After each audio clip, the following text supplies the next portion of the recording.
souverain. Seigneur, que tu puisses, Seigneur de gloire, avoir compassion de nous, Père. Seigneur, nous qui sommes là maintenant, Père.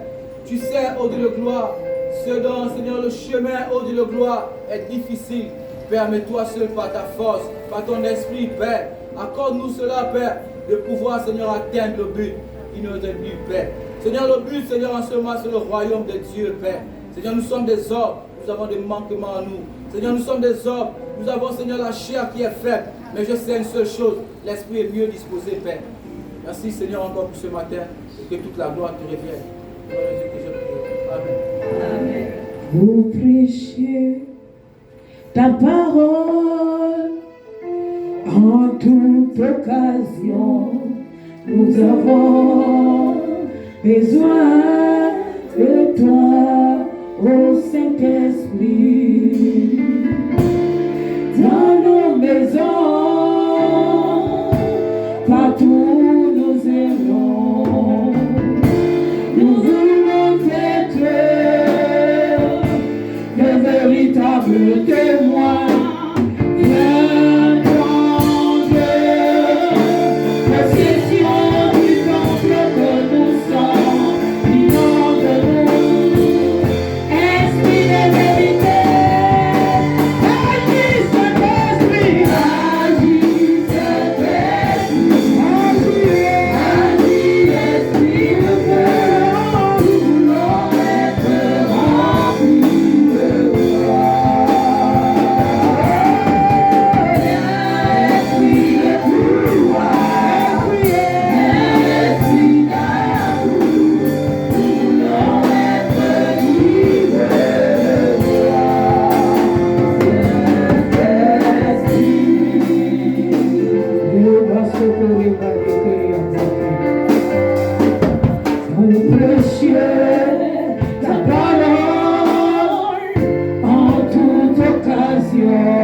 Nous avons besoin de toi, ô Saint-Esprit. Dans nos maisons, partout nous allons, nous voulons être de véritables témoins. Viens prendre possession du temple que nous sommes.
Du bien.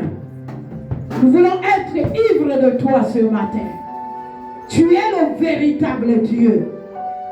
Seigneur, tu as promis, Seigneur, d'être avec nous tous les jours jusqu'à la fin des temps. Tu as promis nous baptiser. Tu as promis, Seigneur, de révéler les dons en nous.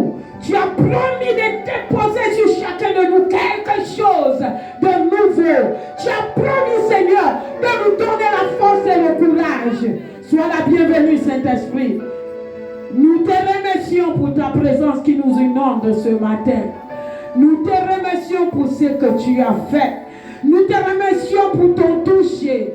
Nous te remercions parce que tu es l'admirable conseiller. Saint-Esprit, tu es notre Père. Tu es notre Père à nous. Et ce matin, tu as prévu de donner un cadeau à chacun de nous. À qui d'autre irons-nous? À qui d'autre irons-nous, Saint-Esprit? Chaque jour, tu nous fais du bien. Chaque jour, tu nous transportes. Chaque jour, tu nous inondes.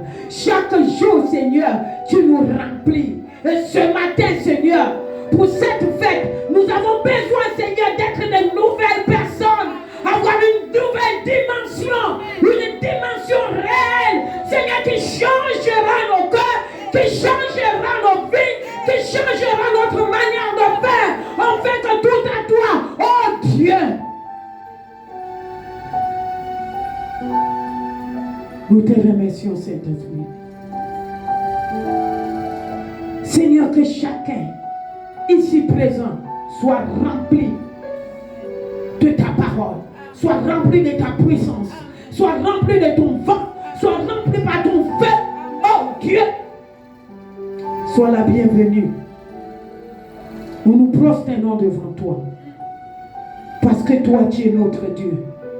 Seigneur, chaque jour, tu nous fais du bien. Au nom de Jésus, Seigneur.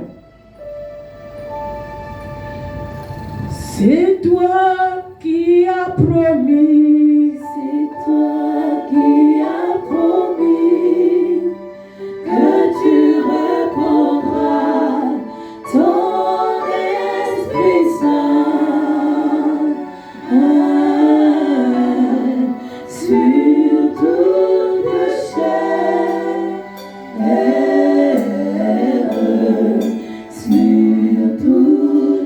Oh Seigneur, tu nous as promis. Seigneur, tu nous as promis que tu répondras ton Esprit Saint sur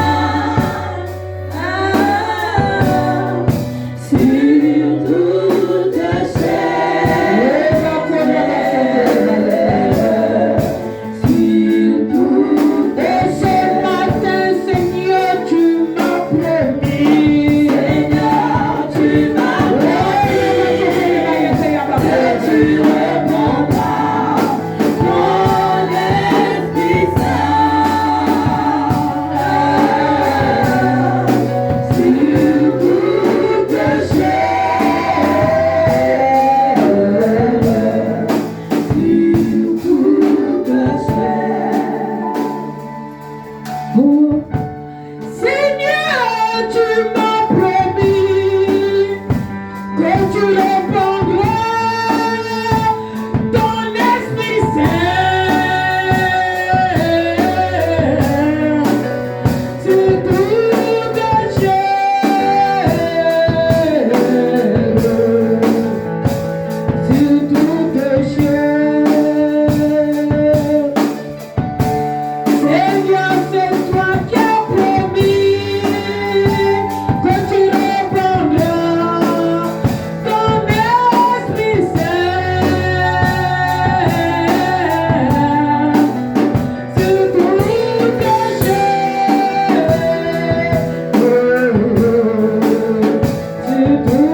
Seigneur, tu m'as promis que tu vas me toucher ce matin, que tu vas me donner un nouveau zèle ce matin, que tu vas me remplir de ton feu et de ta puissance. Je m'abandonne à toi parce que tu es un Dieu véritable. Au nom de Jésus. Amen. Asseyez-vous. Alléluia. Amen. Amen. Alors, nous avons eu un séminaire de 3 jours, je comprends, c'est pourquoi les gens sont fatigués. Mais ce n'est même pas la peine d'être fatigué parce que le mercredi, nous avons encore un séminaire de femmes. Alléluia. Les femmes disent Amen. Amen. Voilà. Le séminaire après Pentecôte. Nous avons un grand séminaire de femmes qui commence ce mercredi. C'est pour notre bien. Alléluia. C'est pour réveiller, c'est pour redynamiser, c'est pour réconforter, c'est pour donner la force et le courage. Alléluia. Donc n'oubliez pas que mercredi, séminaire de femmes. Alléluia. Alors, je n'étais pas là. J'étais invitée dans une église de la place pendant ces 3 jours. L'église s'appelle l'église primitive. Je ne sais pas. C'était l'église primitive du Seigneur. L'église primitive de Dieu ou du Seigneur, quelque chose comme ça. Alléluia. C'était un peu difficile de rentrer dans le message parce que là-bas, c'était vraiment difficile. Les femmes et les hommes ne s'asseyent pas ensemble, c'est vraiment primitif. Primitif. J'ose croire que, vous savez, ces séminaires, les choses vont changer. Alléluia. Les femmes doivent avoir les foulards, les femmes ne doivent pas porter les pantalons, les femmes ne doivent pas prêcher sur l'estrade, les femmes doivent prêcher seulement dans l'assemblée, et puis vous n'avez même pas un endroit où déposer même la Bible, et les femmes ne doivent pas assister aux réunions des hommes, les hommes ne doivent pas assister aux réunions des femmes. Donc, voilà, les femmes ne doivent pas être des pasteurs. C'est la malédiction qu'une femme soit pasteur. C'est la malédiction qu'une femme parle devant les hommes. C'est primitif. Alléluia. Et puis, quand même ils ont donné le verset que l'homme quittera son père et sa mère, s'attachera à sa femme et deviendra une seule chair. Et puis, j'ai dit, bon, je vais sauter par là. C'est bon. Parce que il s'attachait. La Bible dit que, j'ai dit, vous avez dit qu'ils ne deviendront pas une seule. J'ai dit, c'est la diaconesse qui a dit ça, que nous deviendrons une seule chair. Ça veut dire que, où est votre pasteur dans l'assemblée? La côte de votre pasteur, j'ai dit, donc ils deviennent combien de chairs? Une seule. Ça veut dire que, ça veut dire que le mari est là. Amen. Ils étaient un peu contents là. J'ai dit, j'espère que les choses vont changer. Parce que il ne faut pas appeler les gens à venir dans les églises. Là, vous savez que c'est une femme. Parce que nous sommes de l'église pleine évangile. Alléluia. Alors, donc, ceux qui sont passés, les orateurs qui sont passés avant moi, ont dit beaucoup de choses. Je pense que vous avez compris qu'est-ce que la Pentecôte, ils ont expliqué ça. Alléluia. Donc, nous n'allons plus revenir sur ça. Nous savons que la Pentecôte, c'est une fête juive et nous savons que c'est la fête de la moisson.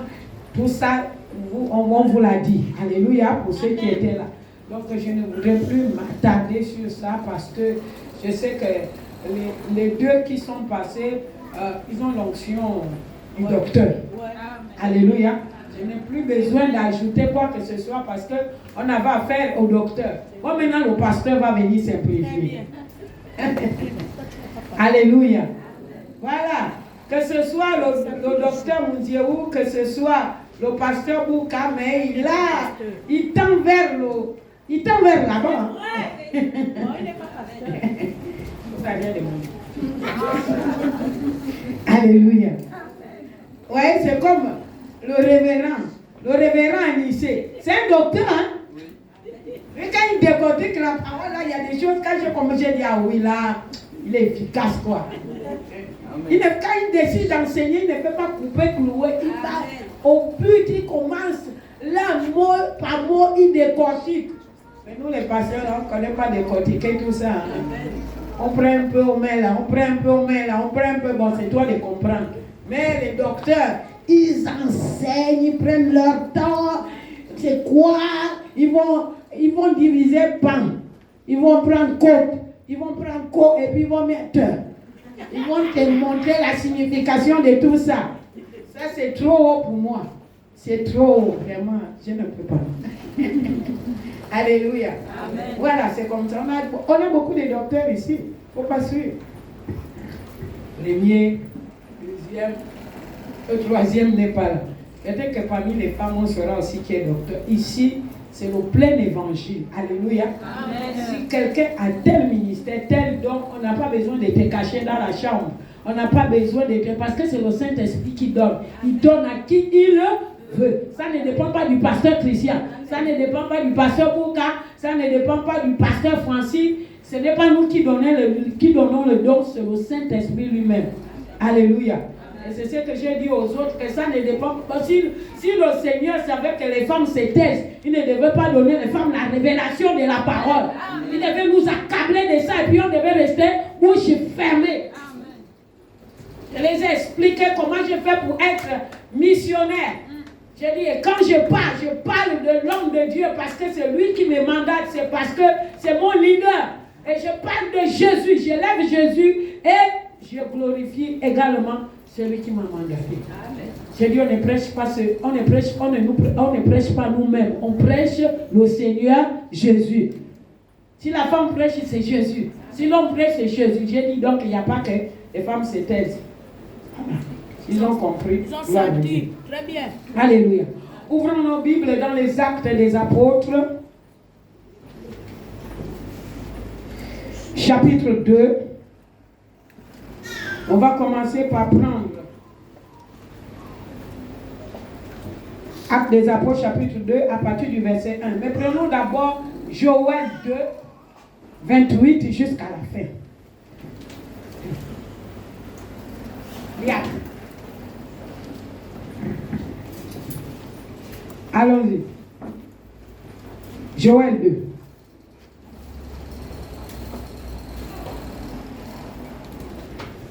Vous avez la parole de Dieu dans le livre de Joël 2, Oui. à partir du verset 28. Après cela, je répandrai mon esprit sur toute chair. je répandrai mon esprit sur toute chair. Vos fils et vos filles prophétiseront. Vos fils et vos filles prophétiseront. Vos vieillards auront des songes. Vos vieillards auront des songes. Et vos jeunes gens des visions. Et vos jeunes gens des visions. Même sur les serviteurs et les servantes. Même sur les serviteurs et les servantes. Dans ces jours-là. Dans ce jour-là de Pentecôte. Je répandrai mon esprit. Je ferai paître des prodiges. Je ferai paraître, je veux dire, des prodiges dans les cieux et sur la terre. Du sang, du feu oui. et des colonnes de fumée. Le soleil se changera en ténèbres. Oui. Et la lune en sang. Avant l'arrivée du jour de l'Éternel. Exact. De ce jour grand et terrible. Donc le jour de la Pentecôte, c'est un jour grand et terrible. Ok, retenez ça. Allons-y. Alors quiconque invoquera le nom de l'Éternel le nom du Seigneur pendant ce temps de la Pentecôte sera sauvé. Si tu es prêt à invoquer le nom de l'Éternel, ça veut dire que ce matin-là, tu seras sauvé. Peu importe ce que tu as fait, peu importe ce que tu ressens, peu importe ce que les démons viennent te chanter à l'oreille, sache que si tu invoques le nom du Seigneur, en ce temps de Pentecôte, tu seras sauvé. Yes. Allons-y. Le salut sera sur la montagne de Sion et à Jérusalem. Oui. Comme a dit l'Éternel. Oui. Et parmi les réchappés, l'Éternel appellera. Asseyez-vous. Alléluia. Ça, c'est la promesse que le Seigneur nous avait d'abord donnée. Avant qu'il y ait l'effusion du Saint-Esprit. Alléluia. Amen. Amen. Mais maintenant, quand le Saint-Esprit est venu, quand le Seigneur Jésus est monté, ça veut dire qu'il y a autre chose qui s'est passé. Alléluia. On était juste, le Seigneur avait déjà averti ce qui devait arriver. Parce que le Saint-Esprit devait descendre. Et vous savez, le Saint-Esprit, les gens qui ne croient même pas, le Saint-Esprit est Dieu. Alléluia. Amen. C'est pas qu'il n'est pas Dieu, il est Dieu. Le Saint-Esprit est même ton Père. Alléluia. Amen. Nous en reviendrons là-dessus pour vous faire comprendre la Trinité, pour vous faire comprendre encore le rôle qui est le Père, qui est le Fils et qui est le Saint-Esprit. Ils ne sont pas divisés, ils sont un. Le Saint-Esprit, c'est notre Père. Et nous allons le comprendre. Parce que quand Dieu dit que quand il a créé l'homme, alors il fallait qu'il souffle. Et quand il a soufflé, qui a soufflé, l'Esprit de Dieu est rentré au travers le souffle. Et ce matin, Dieu va souffler dans ta vie. Amen. Alléluia. Amen. Tous ceux qui sont fatigués et chargés, le Seigneur se chargera de tous vos problèmes. Amen. Alléluia. Amen. Tous ceux qui sont fatigués des mêmes choses, fatigués de ce qu'ils entendent, fatigués de ce qu'on dit sur eux, mais Dieu se chargera de soulever vos poids. Il a dit, prenez mon joug, il est doux, il ne pèse pas. Celui qui fait peser, c'est le diable. C'est le joug qui nous fait peser. On réfléchit comme ça, on a des céphalées, on a des tensions, on a quoi? Il faut qu'on se libère de ça. Dis à celui qui est à côté de toi, il faut te libérer de ça. Alléluia. Amen. Amen. Alors, Actes des Apôtres. Je lis la parole dans Actes 2. Oui. Oui. Le jour de la Pentecôte, ils étaient tous ensemble réunis dans le même lieu. Dans le même lieu. Allons-y. Tout à coup, il vient du ciel un bruit comme celui d'un vent impétueux. Il vient du ciel un bruit comme celui d'un vent impétueux. Il remplit toute la maison. Il remplit toute la maison où ils étaient assis. Où ils étaient assis. Des langues semblables à des langues de feu. Des langues semblables à des langues de feu. Séparés les unes des autres. Leur apparut séparés les unes les autres. Et se posèrent sur chacun d'eux. Et se posèrent sur chacun d'eux. Et ils furent tous remplis du Saint-Esprit. Et ils furent tous remplis du Saint-Esprit. Et se mirent à parler en d'autres langues. Et se mirent à parler en d'autres langues. Selon ce que l'Esprit leur donnait de s'exprimer. Selon ce que l'Esprit leur demandait de s'exprimer. On s'arrête là. Non, continue. Je tiens au verset 11. Allons-y. Or, il y avait en ce jour à Jérusalem des Juifs. Arrête-toi d'abord là. Alléluia. Donc, la Bible nous dit que le jour de la Pentecôte, continue, mets-toi debout, reste pour continuer de lire. Il dit quoi? Le jour de la Pentecôte. Or, il y avait en ce jour. Non, au premier verset. Le jour de la Pentecôte, ils étaient tous ensemble dans le même lieu. Oui. Tout à coup, il vient du ciel un bruit comme celui d'un vent impétueux. On s'arrête là. Il dit qu'il vient du ciel un bruit comme un vent. Alléluia. Ça veut dire que pour la Pentecôte là, dans la Pentecôte, nous voyons 3 éléments. Alléluia. Le vent. Vous avez vu ça? Au verset 1, c'est le vent. Non, au verset 2, c'est le vent. C'est ça, non? Ok. Maintenant, au verset 2, allons-y. Tout à coup, il vient du ciel un bruit comme celui d'un vent impétueux. Et il remplit toute la maison où ils étaient assis. Oui. Des langues semblables à des langues de feu. Oui. Leur apparurent séparées. Maintenant, ça, c'est quel verset? Verset 3. Verset 3. On dit des langues semblables comme des langues de feu. Ça veut dire que quand la présence du Saint-Esprit, quand le Saint-Esprit vient dans un corps, quand il vient dans la vie de quelqu'un, alors sa présence aussi se qualifie par le feu. Amen. Alléluia. Premièrement par le vent, deuxièmement par le feu. Après. Des langues semblables à des langues de feu leur apparurent séparées. Séparées les unes des autres et se posèrent sur chacun d'eux. Et ils furent tous remplis du Saint-Esprit et se mirent à parler en langue. Alors, la troisième chose, on dit ils se mirent à parler en d'autres langues. Ils se mirent à parler. Ils ne sont pas restés comme ça. Alors, la présence du Saint-Esprit aussi dans la vie d'un croyant croyants, c'est quand il y a le témoignage. Il y a la parole, le témoignage.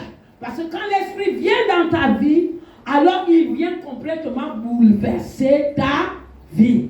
Alléluia. La Bible dit que, assure-toi bien, la Bible dit que tous ils étaient d'abord dans la chambre haute. Pourquoi dans la chambre haute? Parce qu'ils avaient peur. Ils avaient d'abord peur. Qui pouvait aller témoigner de Jésus? Étienne avait été lapidé. Qui pouvait aller témoigner de Jésus? Beaucoup de chrétiens subissaient la persécution. Ils étaient obligés de vivre en cachette. Ils étaient tous cachés. Mais la Bible dit que lorsque l'Esprit de Dieu est descendu, alors il est venu avec force comme le vent. Le vent là, il y a eu un grand vent qui a fait comme le tremblement de terre. Bien aimé, un grand vent qui était comme un tremblement de terre. Alors les choses, quand le vent rentre dans une maison, les choses bougent. Alléluia. Dis à celui qui est à côté de toi, quand le vent rentre dans une maison, les choses, ça ne peut pas rester identique.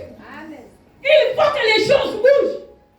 Bien aimé, quand l'Esprit de Dieu rentre dans le corps de quelqu'un, les choses bougent. Alléluia. Alléluia. L'Esprit ne peut pas, tu ne peux pas voir. L'Esprit, la présence du Saint-Esprit est symbolisée également. Dans sa présence est symbolisée par ce vent-là.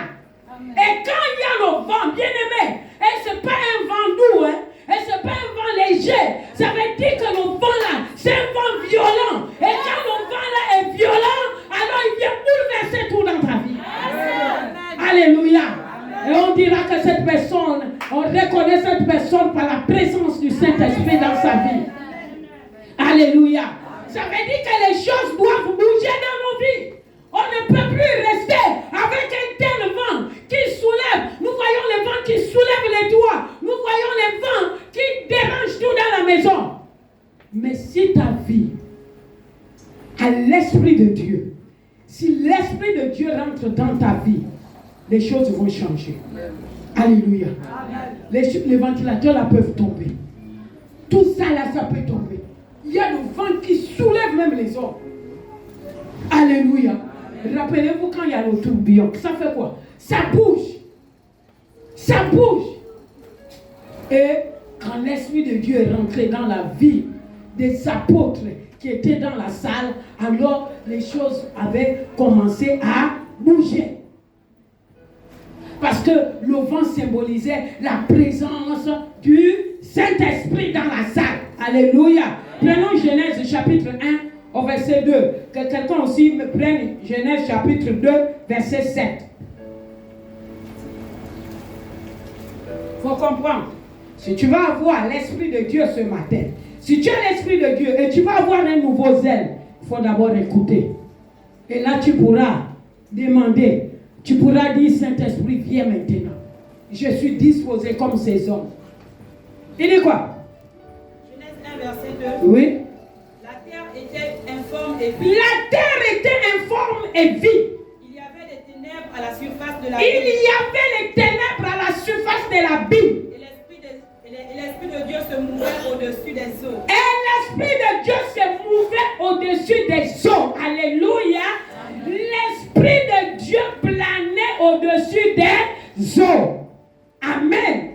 Mais quand l'Esprit de Dieu descend dans la vie de quelqu'un, quand le vent là descend dans la vie de quelqu'un, bien aimé, tu vas changer de discours. Amen. Alléluia. Tu ne peux plus être la même personne. Tu ne peux plus être conduit par les mauvaises pensées. Tu ne peux plus être conduit par les mauvaises paroles. Tu ne peux plus s'attacher sur ce que les gens disent. Amen. Parce que l'Esprit de Dieu est rentré dans ta vie. Amen. Alléluia. Parce que l'Esprit de Dieu est venu faire quelque chose dans ta vie.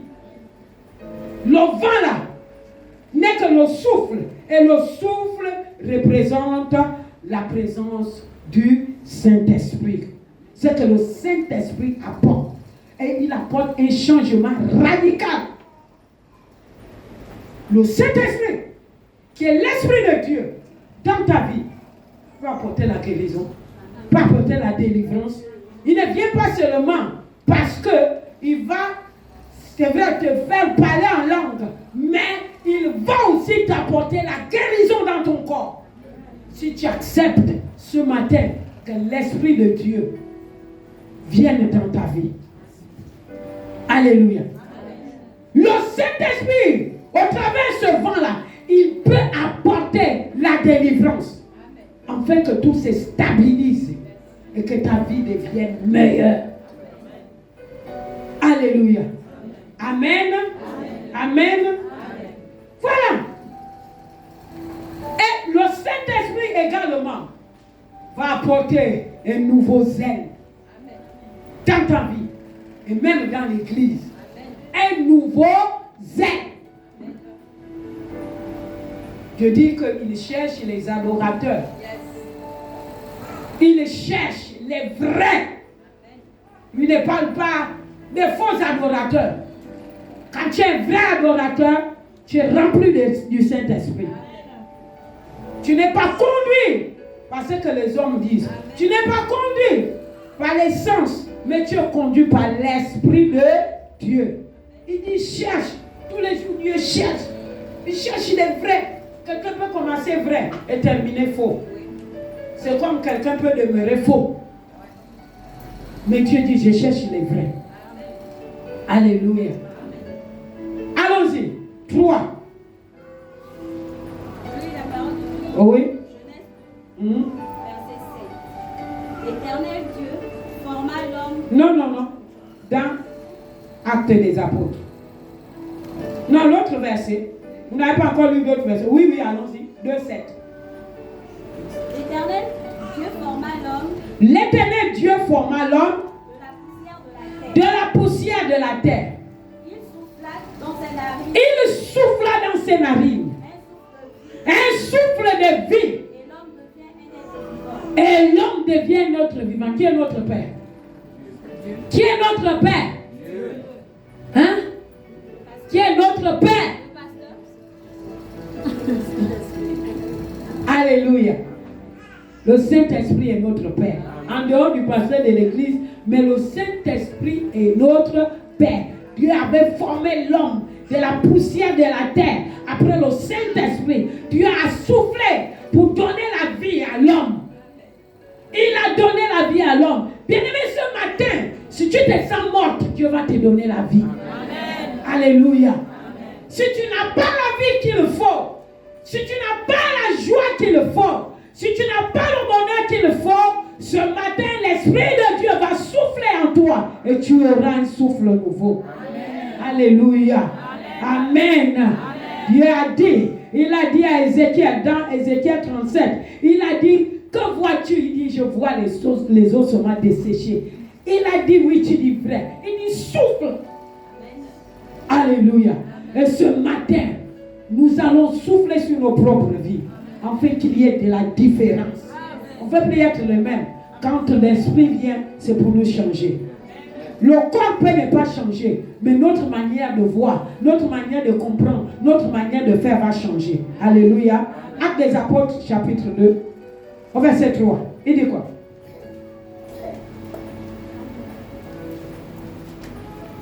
Actes des Apôtres, verset 3. Acte 2, verset 3. Des langues semblables à des langues de feu. Des langues semblables à des langues de feu leur apparurent.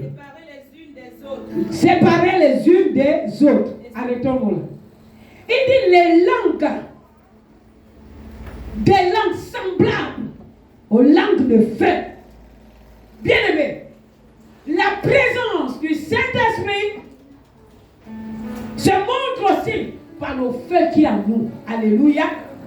Bien-aimés, quand l'Esprit de Dieu rentre dans ta vie, quand l'Esprit de Dieu rentre dans ta vie, il y a un feu toujours qui brûle. Un feu qui brûle en toi. Parce que, bien-aimé, même si, vous savez que pour que l'or que vous voyez là, moi, ça c'est l'or. L'alliance là, c'est l'or. Alléluia. Pour que ça soit pur, le feu a travaillé ça. Amen. Alléluia. Bien-aimé, pour que tu puisses être comme l'or, pour que les gens te voient comme l'or, pour être comme l'or du Saint-Esprit, il faudrait que le feu te travaille. Amen. Alléluia. Et tu vas changer.